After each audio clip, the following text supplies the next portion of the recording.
We are recording. Okay, so what we'll start off today was when he first talked about the Fourier transform. We just talked about it in 1D, and we said here you have some signal, and let's say the signal happens to be just a sine of three bumps, or a cosine. I'll just go back to a cosine.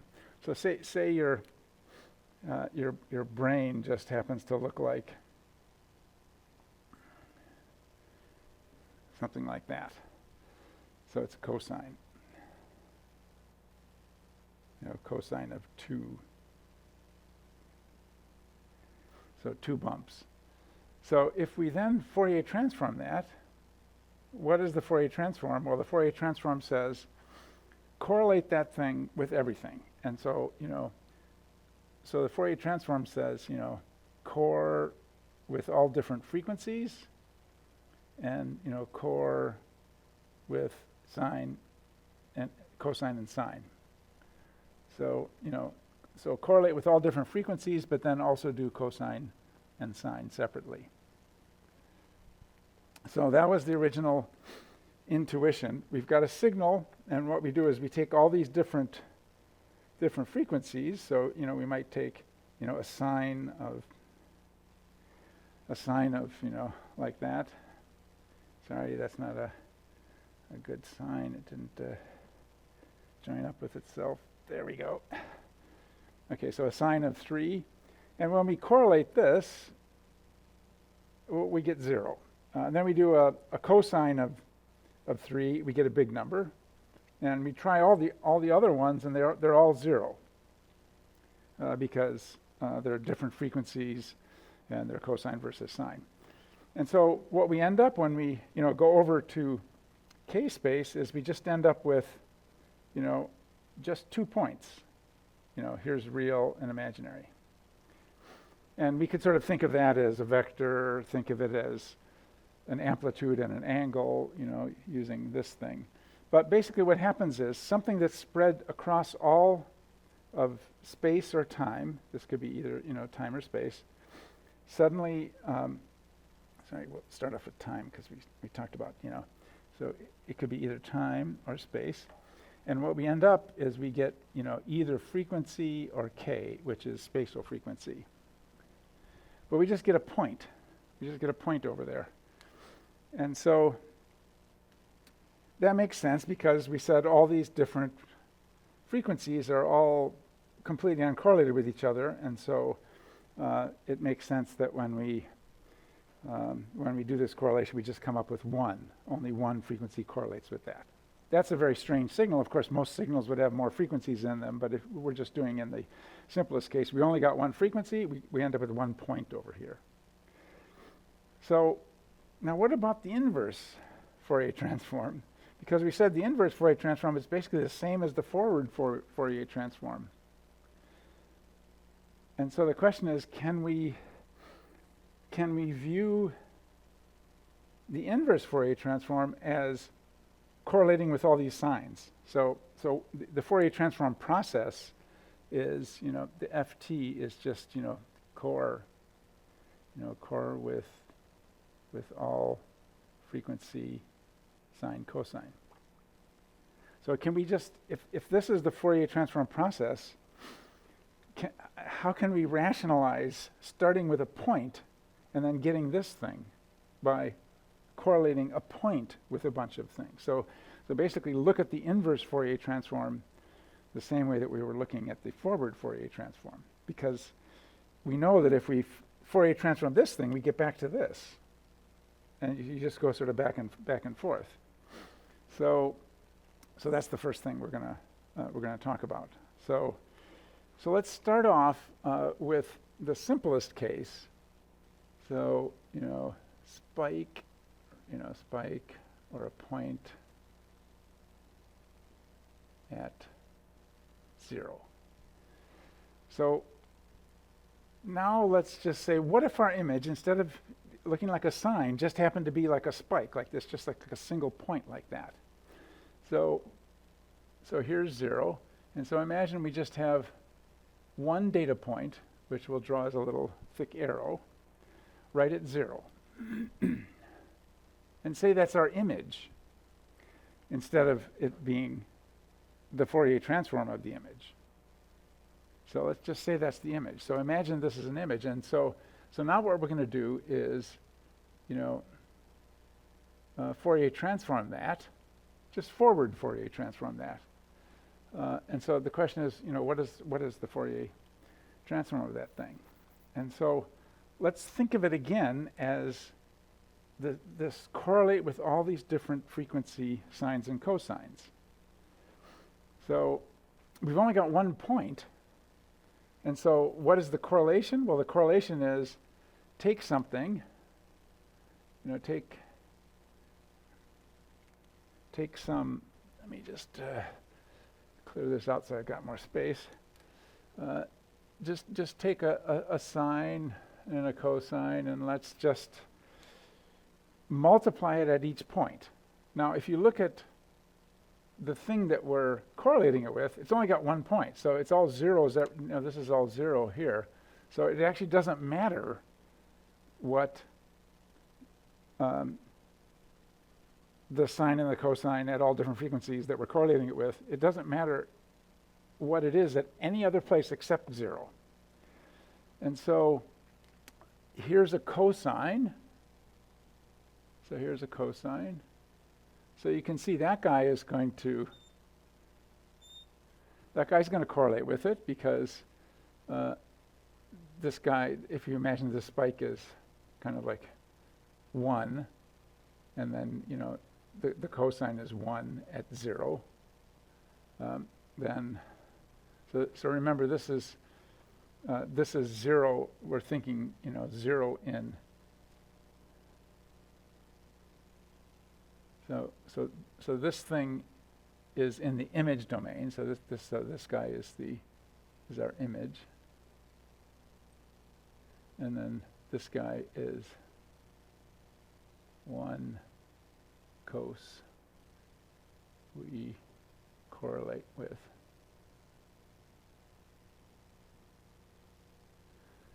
So that guy correlates. So now what about another cosine? So say we had like a higher frequency cosine like this. So that cosine correlates too. And what if we had like a really high frequency cosine? That one correlates too. And why do they all correlate? Well, because they're all 1 at position 0. So when sorry, I messed it up. When we do that whole correlation, what is the Fourier transform then? So the Fourier transform is just going to be basically all frequencies. So here this spike is the image, so that's x, and then now we've done a Fourier transform, and so now we got frequency, or k. So here's our Fourier transform. So frequency, and if that's 0 frequency, what do we get? We get everything. So this is k, and here's the center of k space, the 0 of frequency. So basically what that says is a single point in an image, when we correlate it with all the different sines and cosines, it basically correlates 100% with every cosine and 0% with every sine. So it wouldn't correlate with a sine, because like here's a sine. Sine's going to be like this. So here's a sine in there. Sine's 0. Sine is 0 at 0. And so no sines will correlate, all cosines will correlate, and so what we'll end up with is all frequencies. So that's an explanation of why a single point in k-space correlates with all frequencies, contains all frequencies. And we'll see this very often. So if you do something like a very short pulse, short RF pulse, that's kind of like a point. And so a little burst of oscillating RF pulse that's very short acts like it contains all different frequencies. So that's a good way to, for instance, stimulate all different protons that are at slightly different resonant frequencies. You just hit it with a spike, with a single, a single point, and then you get all frequencies. So we'll come back to this multiple times, but that's the first thing. So that basically shows us that if you have a spike right at 0, so this guy was a spike, this was a cosine of 2, okay? If you had a spike at 0, I didn't draw that, it corresponds to everything. Okay, so now, why is it that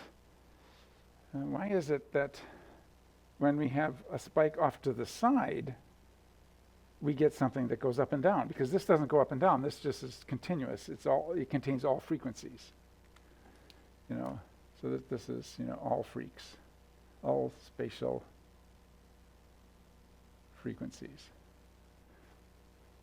So why is it the case that when we move our point off to the side away from 0, so there's 0 there, when we move it away from 0, why do we end up getting something that looks like this? Why do we end up with sort of something that looks like a sine instead of a flat curve?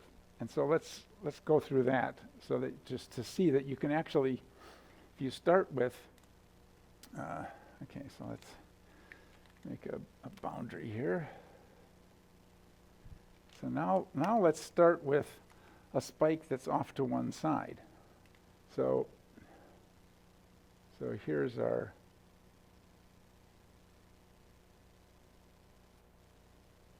I'll put the 0 in the same place. So here's our 0. And so now let's assume that we've got a spike off to one side. So here's a single point in K-space, one-dimensional K-space. So now what does that correlate with? So now we're going to do this same thing again, correlate with all different frequencies, both sine and cosine. So let's take an example of something that it might correlate with. So let's say we've got a cosine. So there's a cosine that it correlates with.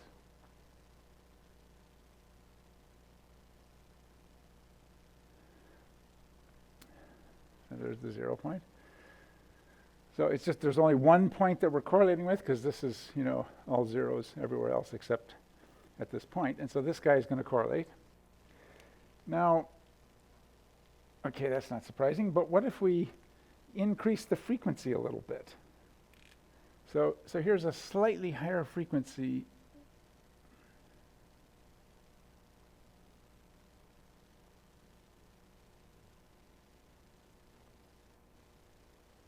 Slightly higher frequency cosine. So here's our first cosine. Here's a slightly higher freak. So now let's go over to Fourier transform space. So now we're in frequency. Remember, this is still x, and now we're in k. Now we're in frequency space. So let's plot our first correlation. So we got a very good correlation with this sign. So say this sign is frequency 1. So we got a very good. So say this is 1 here, 0. So if that guy is 1, we got a very good correlation. Now we went up to a slightly higher frequency, and we got a smaller correlation. So now we've got a smaller correlation at a slightly higher frequency. And then let's go up to an even higher frequency. So here's an even higher frequency.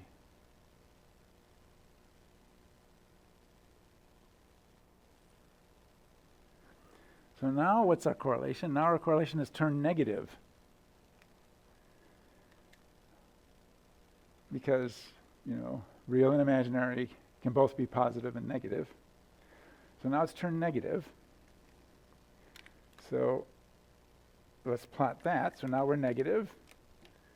Now we're negative. And then let's go one last. So even higher frequency.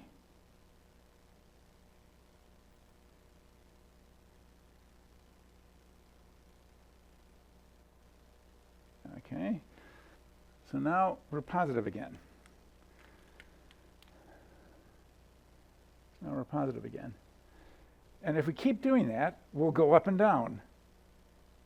So what will happen is we'll end up with something that sort of goes up and down in the frequency domain.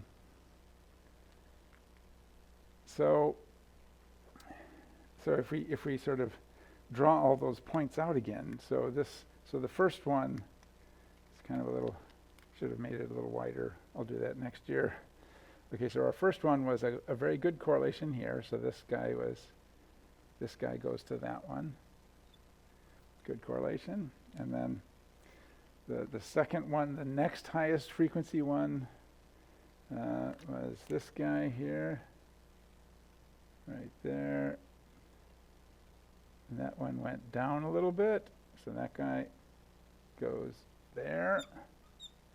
Then the next highest frequency was the red one. That one went negative, and that goes there. And then the very last one was this guy here, very high frequency one, which went positive. So that guy is there. But you can see if you keep doing that, just with this one spike, and you just keep increasing the frequency, it'll get correlated, then it'll be negatively correlated, and then correlated, negatively correlated. And so, amazingly, if you do this same operation, which is correlate with all frequencies, sine and cosine, on a point in k-space, somewhere out in k-space, you end up with an oscillating frequency. And that is exactly equivalent to our original, more intuitive one, which is you start off with an oscillating frequency, correlate it with a cosine, and one of them will correlate really good, and if it's only got one frequency in it, you just get 1 point. So the bottom line is you can understand, you can sort of understand a Fourier transform as a correlation with sines and cosines for going from a spread out signal to a point, but the same thing, the exact same operation will cause a point to go to a spread out thing, because now we've got a spread out thing here. It's spread out across all, it goes on.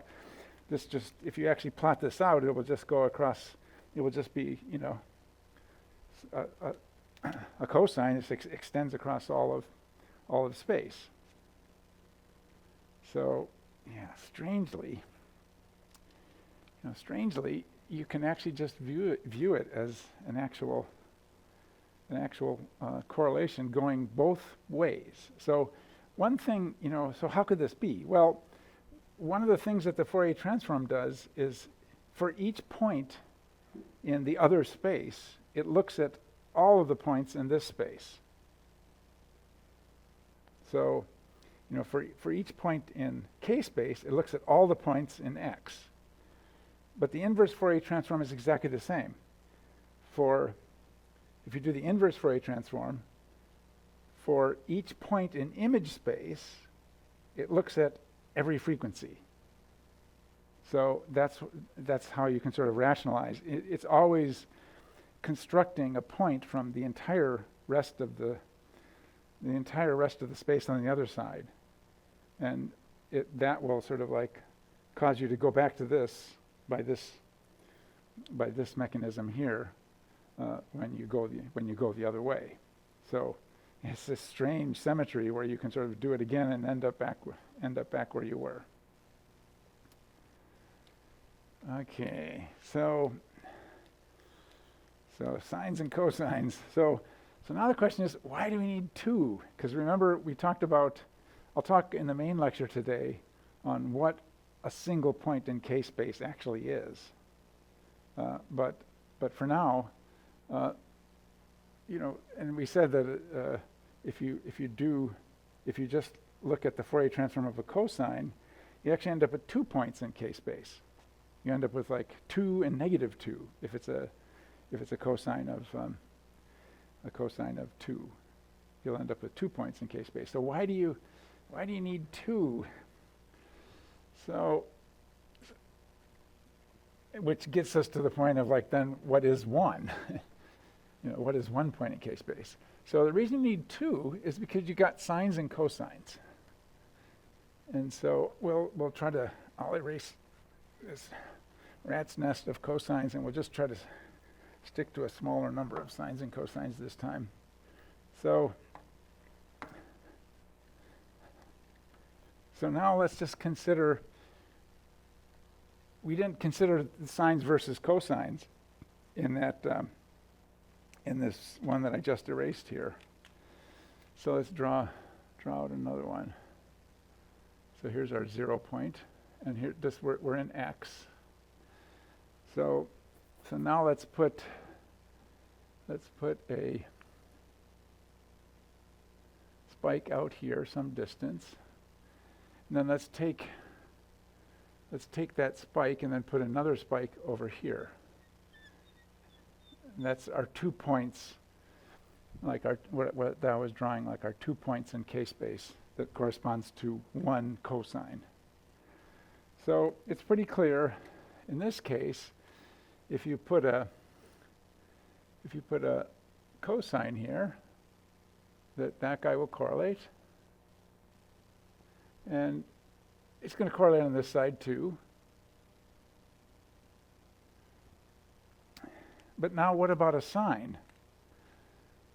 So if we put a sine there, if we just look at the way cosine and sine work, so, you know, here's the work around 0. What I mentioned last time is one is called an odd function, one's called an even function. So cosine looks like this, but sine looks like this. And so if you go the same distance out, if I go the same distance out, say to here, I get exactly the same thing if I look at the value of the cosine. It doesn't matter, so if I flip around the y-axis, it doesn't matter. But if I go the same distance out on a sine, I get the opposite thing. It's always exactly the opposite, negative.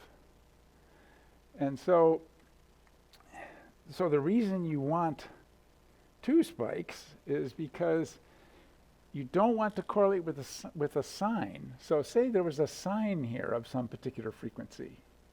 So let me just draw this sine here. So let me see if I can do this correctly.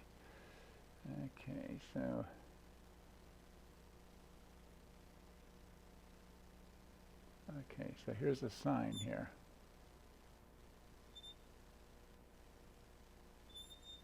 Okay, I got it pretty good. Okay, so now what's going to happen?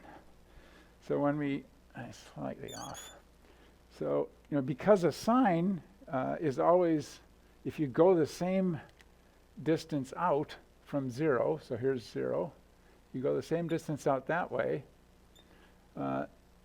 if you've got a cosine, those numbers will be the same, and so they'll both be correlated. But if you've got a sine, what's going to happen is it's going to be exactly a negative correlation that will cancel out this positive correlation. So this one will be correlated. This one will be negatively correlated, exactly the same value because of this property over here.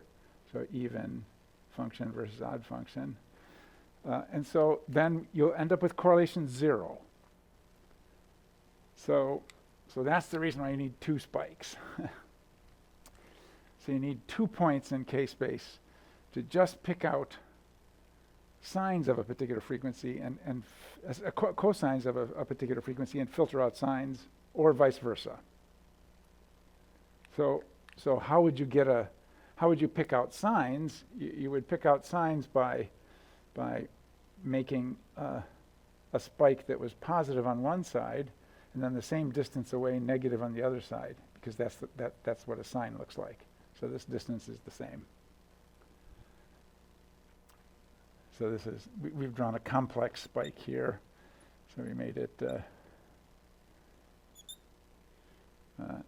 dashed, because you could have a complex. So our spike could sort of come out. It could come out this way toward you like that. You could have like a complex spike. The spike itself has a real and an imaginary part. But forget about that. Just concentrate on this part.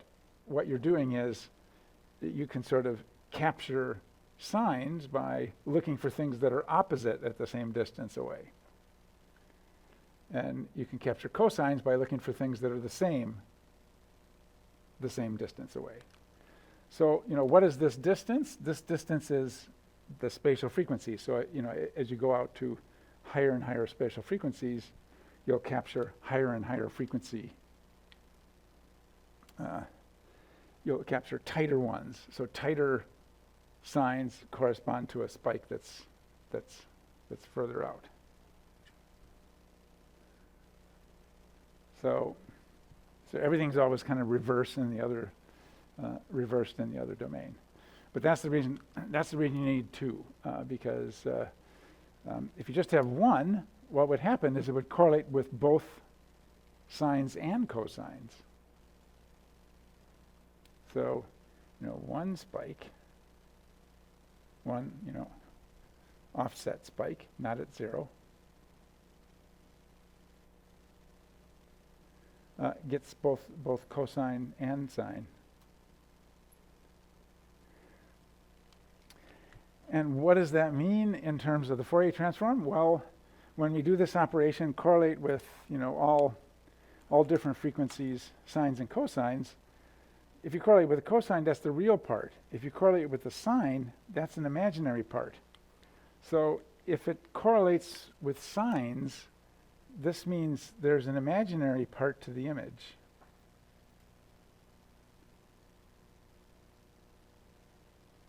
And so we don't get a real valued image anymore. So, and we're starting off with a real valued image, and so the hope, our brain is a real valued brain. It just has one number at each point, and the imaginary part is 0 at all points in our brain. And so after we fiddle with the gradients, get a Fourier transform of the brain, and un-Fourier transform it to get the brain, it should be a real brain. It should have no imaginary part. And so in the main lecture, we'll go over why that is. Okay, so let's leave that now and just talk about a couple typical Fourier transform pairs where we actually just write the equation out for something and its Fourier transform. Because so far we've just been doing everything graphically, but we haven't actually sort of considered kind of a symbolic Fourier transform. Like, here's an equation, I'll Fourier transform it, what equation do I get? And so one of the most basic ones is, what is the Fourier transform of a boxcar?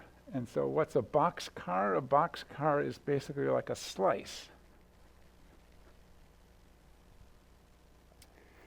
So for our first one, we'll do Fourier transform of a boxcar. So on this side, we'll have the, we'll have our image domain. We'll call it image domain. So here's our image side, and then put that up a little higher. Image. And then on this side, we have our FT of image. And this is just 1D K space.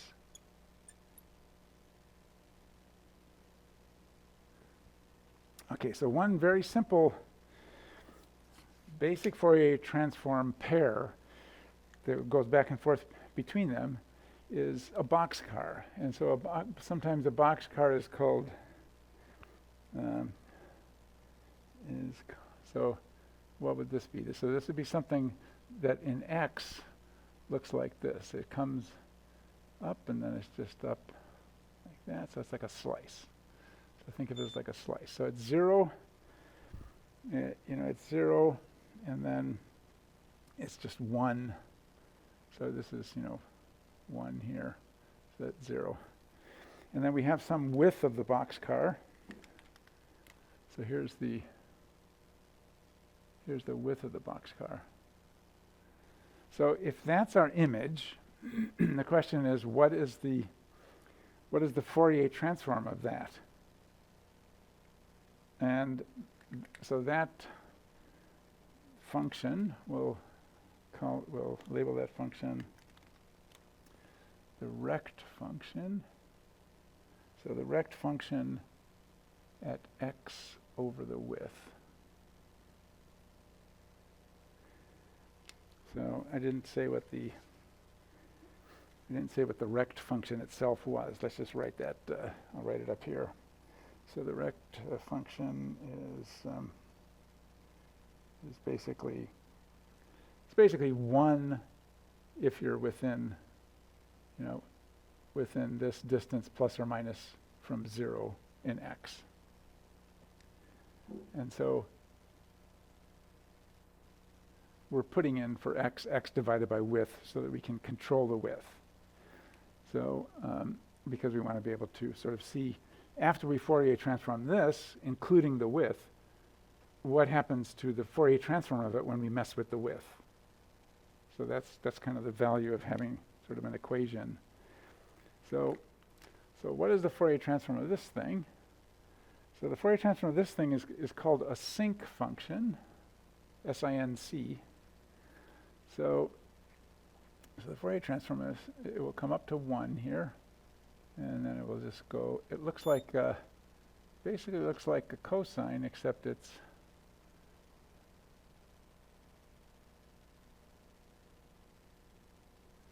looks something like that. And that's why we always draw, when we draw an RF pulse, it's always like that. It's one of these guys.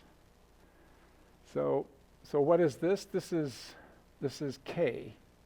So that's frequency. So what's the simplest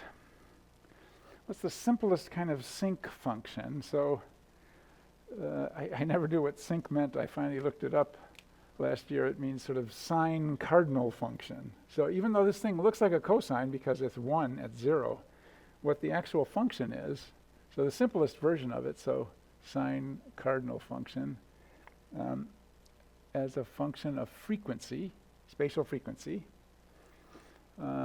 it just equals the sine of k over k. So it's a very simple equation. So if you just do the sine of k divided by k, there's only one problem with it, is that when k is 0, you're dividing by 0. And so exactly right there, it's not defined at the very 0 point. But aside from that, if you just go slightly off to the side, it's clearly aiming for 1. But right at exactly at 0, it's undefined. So that's a sinc function, but usually you might often use the normalized version of it that has pi in there. And the reason for that is if you put pi in there, so sine of pi times k over pi times k, if you do that, you'll get a sinc that goes through 1 right there. So here's 0 in k, and there's 1. And so you'll get a sinc that sort of, and that's kind of handy for various purposes. It just sort of goes exactly through 0 right there, and it's tighter.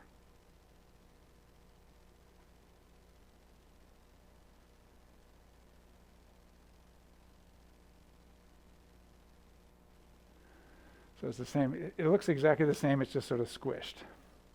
So that's the Fourier transform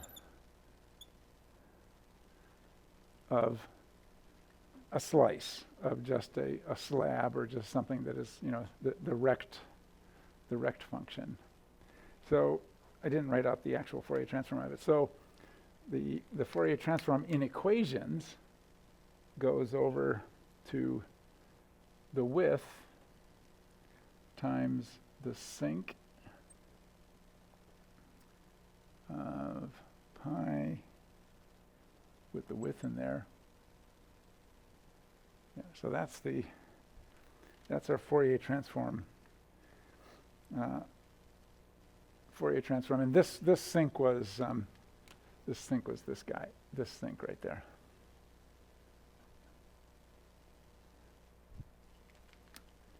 Yeah, this was another sinc that just sort of went through one, so we'll just put that one in parentheses for now. But you can see we've put that width in there. So now let's look at the equations. So these go back and forth. So you can go, so this equation corresponds to this one. If you go the other way, the Fourier transform. If you take the Fourier transform of this guy, you get that. Okay, so now we just need to operate the equation to see how it works.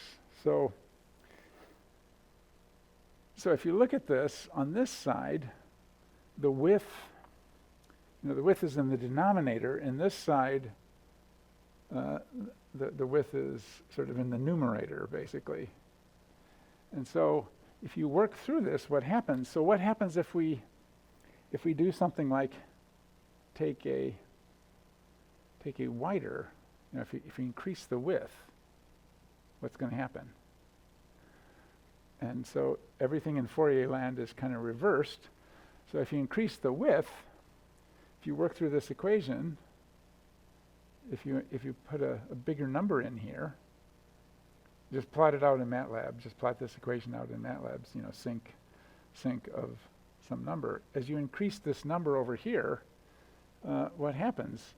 It actually makes a much tighter sinc. So you'd actually get a tighter sinc like this. So you make it wider on this side, and then it shrinks it on this side. That's the typical Fourier thing. So what about if we wanted a very narrow slice? So here's a narrow slice, a very narrow slice, like approaching just a very thin slice. Well, what will happen here is that. So remember, this is spatial frequency. What will happen here is you get like a giant sinc. You might have trouble seeing that it actually is a sinc. It's going to be a real wide one. And this is one of the explanations we'll talk about later on. Why is it hard to get a thin slice? Well, because we're playing out a sinc out of the RF. And when we play out a sinc out of the RF, if we want a really thin slice, we need a really long sinc, and then it's too long. It takes too long to play out our RF pulse, and so we have a minimum slice size. And you can see if you made this thinner and thinner and thinner and thinner until you got to like a spike, eventually this thing would get wider and wider and wider until basically you just have like all frequencies. So a really narrow rect function is like just a single point, and a single point we know at 0 Fourier transforms to all frequencies. So this is a useful Fourier transform equation right here that sort of converts between a box cart or rect function and these sinc functions. So that's one useful one. So another one, which is very similar to that, is the Fourier transform of a Gaussian. So if we look at the Fourier, so here we started off with something that was kind of squarey, and then we ended up with something with a bunch of wiggles in it. The Gaussian is kind of a magic one. So if we take the Fourier transform of a Gaussian, so there's a Gaussian. Not a very good Gaussian. So what is a Gaussian? So a Gaussian is just something that has like a minus x squared in it, minus k squared, e to the minus k squared. So if you have a Gaussian, so what is a Gaussian? So if you just go in MATLAB and just plot out, e to the minus x squared, you get a Gaussian. That's the basis. So if you've taken stats, you know that there's a bunch of stuff. You've got a square root of this. You've got a bunch of normalization stuff in front of it. But this is like the basic. This is the basic thing, sort of negative x squared. And when you plot that out on x, you get a Gaussian. So if we have a normalized Gaussian, if we with a special number in there, so e to the minus pi x squared. So that's a Gaussian. So if you put something, so whenever you look at this, what happens if you make this number bigger? If you make that number bigger because it's a negative exponent, you get a smaller Gaussian. So because of that negative sign, a bigger number in here. So if you compare this Gaussian, minus x squared, to minus pi x squared, this guy's tighter. This will be a little tighter Gaussian than this guy. But the Gaussian is such a magic function. Many people in engineering want everything to be a Gaussian. Because when you Fourier transform it, you get the same thing. So it's a magic function that, you Fourier transform it and you get exactly the same thing. So unlike this case with these sharp edges in it, you get sharp edges transforms into wiggles. Gaussian transforms into Gaussian. But that's just a fixed width Gaussian. So what if we have, a Gaussian that's variable width? So here's a slightly more complicated Gaussian that has variable width. So with A being the width. Shouldn't I use W for the width? No, it's like sigma, the sigma of the Gaussian. So if we have a variable width there, what does that Fourier transform to? It Fourier transforms to a normalization factor here, which is pi over that width. And then we multiply by e to the minus pi squared k squared. Oh, sorry, this is supposed to be k. Notice that? K squared over, sorry, let me put it over here so you can see that it over A, which is the critical part. Okay, so what does this mean? What does this mean? So what this means is, so if we look at this guy, if we make this guy bigger, the width, so this is the width, if bigger, because it's got a negative in front of it, it's a negative power. If we make it bigger, it makes a bigger negative power, also known as a smaller thing. So if bigger, we get a tighter Gaussian.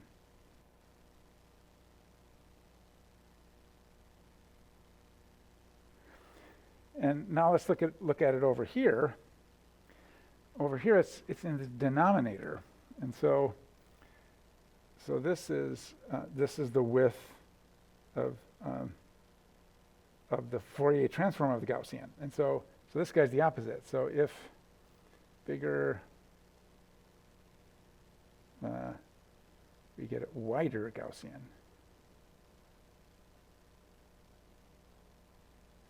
So it's pretty much the same situation as up here, which is that if you make like a wider boxcar, you get a really tighter sink. If you make a narrower buck, okay, 1 more minute. So you make a very tighter rect, you get a spread out sink. Same way with the Gaussian. So if you make a, so this guy was the special case, up here where it just went to the same thing. But normally what happens is you make a tighter Gaussian, that gives you a spread out Gaussian in the Fourier domain. And if you make a spread out Gaussian here, when you Fourier transform it, you get a tighter Gaussian. So that's a very Fourier transform-like thing. But this is often used. You might do a Gaussian RF pulse in order to get a Gaussian distribution over in the Fourier domain. Okay, so if you were in an engineering course, we would go through these, work lots of problems, but I think it's worthwhile. It's not too hard to understand. So the basic sink is just sort of sine of something divided by something. Gaussian is just, e to the minus something squared, x squared. And these Fourier transforms aren't too hard to understand, and they always have this property: small on this side, big on this side, and vice versa. Okay, so we didn't talk about convolution, that's okay, but we at least talked about some of the basic Fourier transforms. So we'll stop the recording, David, just in time.